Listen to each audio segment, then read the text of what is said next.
Welcome to the Secret Lush Mixology Show. I'm your host, Gregory St. Clair, aka The Secret Lush.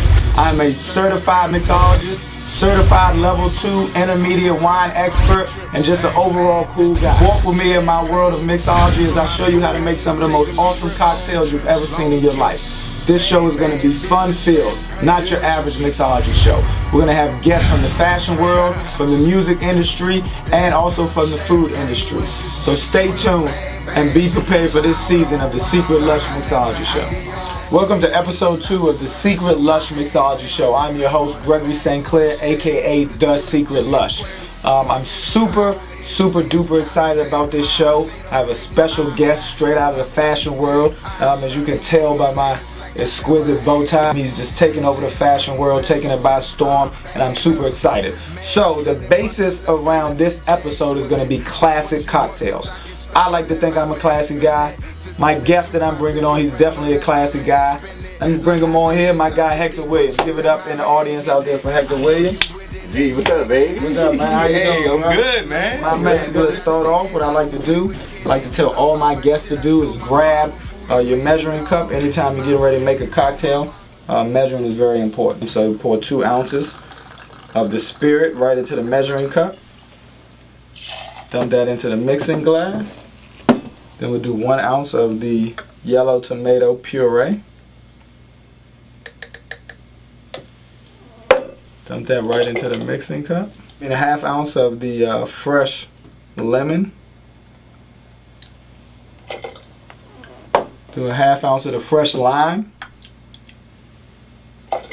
We'll do maybe a 1/4 ounce, not even that much, of the Worcester sauce. Just want to give it a little spice. I want your cocktail tasting like a 12-ounce ribeye. You know what I mean? We're gonna give. I am hungry though, but okay. I'm hungry myself. You know what I mean? So we give this a little dash of the green pepper jalapeno. Grind up some fresh pepper in there. Not a lot, just a little bit. And then we'll grind up some garlic sea salt. You add ice.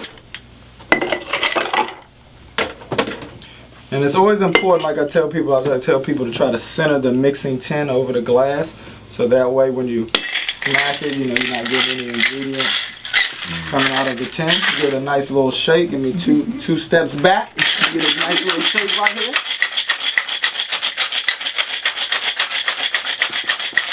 Hit that right in the middle. We're going to use this in a highball glass. It's important to make sure you have your ice in your glass, fresh ice. You don't want to use the same ice from the shaker. You want to make sure you double strain. In there.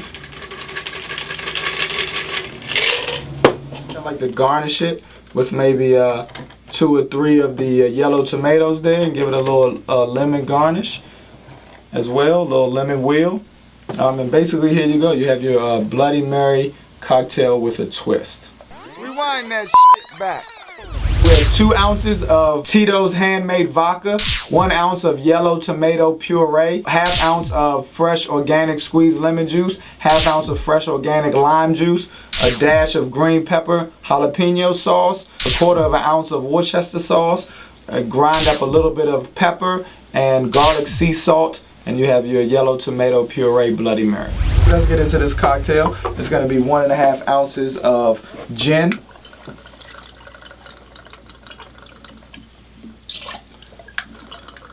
You see me doing 2 cocktails at once. So basically what I'll do is I'll make a cocktail for me and my guy, we'll cheers, and then we'll get right into the interview session.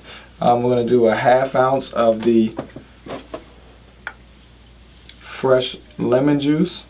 So basically that's 1 ounce, and then we'll do a 1/2 ounce of the fresh lime juice. Again, that's 1 ounce.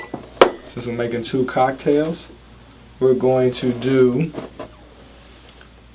1 ounce of heavy cream. As it gets more interesting, we'll do a 1/2 ounce of egg white. And now everybody's like, what the hell is going on? Yeah, you got me with the egg white. This is a classic cocktail. I didn't create this cocktail originally, but I gotta put a spin on it like I would normally do. So we'll add 1 ounce of simple syrup. Give it a little sweetness to that cocktail. And as I told you before, the importance of making sure that mixing tin is right in the center. I'm gonna hit that. We're gonna give this a nice hard shake for about 30 seconds. And basically, I will strain. And then we will top it with blood orange soda. The Ramos Gin Fizz. Cheers. It looks good. Yes, sir. Cheers. Rewind that shit back. In this Ramos Gin Fizz classic cocktail with a twist, we have 1.5 ounces of gin. We have a ½ ounce of fresh squeezed organic lemon juice and a ½ ounce of fresh squeezed organic lime juice. We also have 1 ounce of simple syrup, 1 ounce of heavy cream, and a ½ ounce of egg white. And we're going to top this with blood orange soda.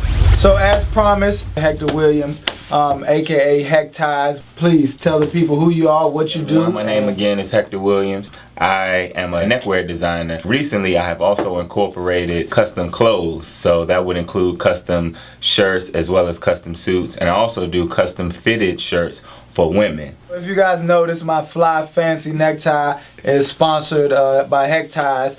How did you first get into the fashion industry? It was when I started working full-time where I had to start dressing up. A lot of people had always complimented me on my ties, and this was before I even got into the tie game. And so I said, well, how can I make some coins off this? And I bought some ties, I bought some extra ones, so that the next person that complimented me on my ties, I would say, you know what? I'm selling ties now. It just kind of blossomed from there. I've been able to go into various venues, do trade shows, fashion shows, and even just private, selling events. That's kind of how it started. What's your favorite color? My favorite color actually is red because it's bold, it's courageous, it's a very vibrant color. Red for stop is in the stop sign. It's universally the color for love. Absolutely. So I have a great liking for red. How far ahead? And be honest with the people, it's okay. Everybody has the crazy socks game. Right. You was doing that where you? Man, I probably started doing that probably about 3 years ago because that was one of the things that was my concept. I gravitated towards coordinating the tie, the pocket square, and the socks. Absolutely. That was kind of how I figured I was going to enter the game because there are a lot of people who do ties, a lot of people who independently just do socks and or pocket squares, but I figured I would combine the three and just have them complement each other. Not necessarily having the same pattern, but similar colors that kind of play off of each other. Absolutely, absolutely. And so I know the audience and the people out there tuning in are dying to know. What is your choice when you're not dressed up? You know what? That is a popular question. A lot of people always ask me, they're like, do you dress like this all the time? And 90%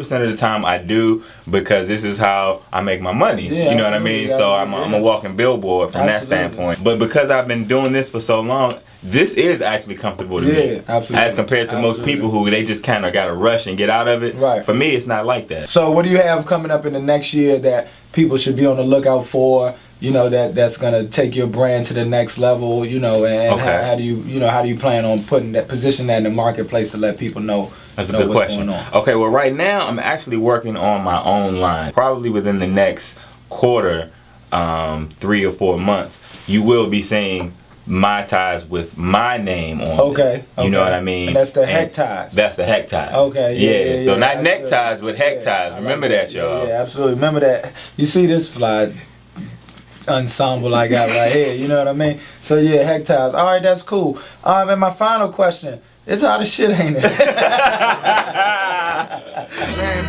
wishes, whips full of bad bitches. Champagne wishes, long trips, bad bitches.